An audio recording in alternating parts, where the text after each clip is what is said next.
10-point agenda e riwruok mar broad-based government osingo matimo duto manyalre mano ni jogo manoyudo lal mopogore opogore ng'anyo machakre higa 2017 oyudo chudo kaka dwarore.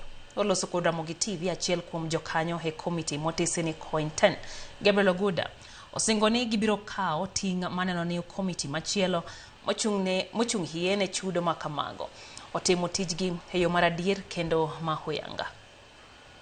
Jakom no kawo advantage mare moyuni mondo mi address long standing challenges mochako bedo chakre chon.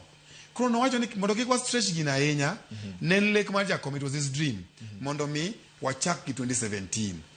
Mano konyiso niya ni jo 2007 ka ni wi ji osewil kodgi apana.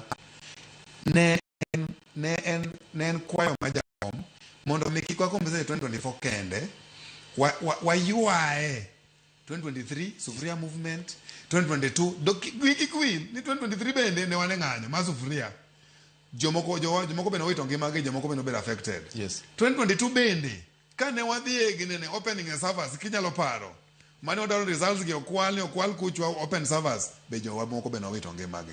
Wan gi victims from 2024 Gen Z, 2023 sufuria movement, 2022 opening the servers, 27 password.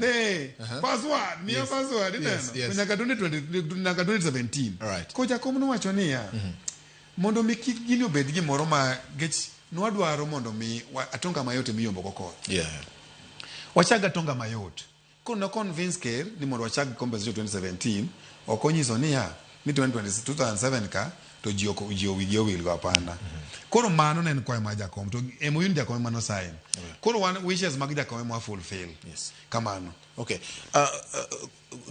Kinde ma kichiwo framework utuduru nade gi komiti machielo ma motelo gi makao motua proposal. Koro tijwa yes. And offering oversight e komiti mar makao motua cha. Kinyalo paro ni gintiere gi weche moko ni ng'ato noter gi ga e court. Kinyalo paro their work was stopped briefly. Nitiere weche lawyers ni ano kan okil bandika jokil wa arguing ni the victim compensation fund onego beni miyo Kenya National Commission of Human Rights. Yes. Because it is the body corporate mandated to compensate victims of human rights violations.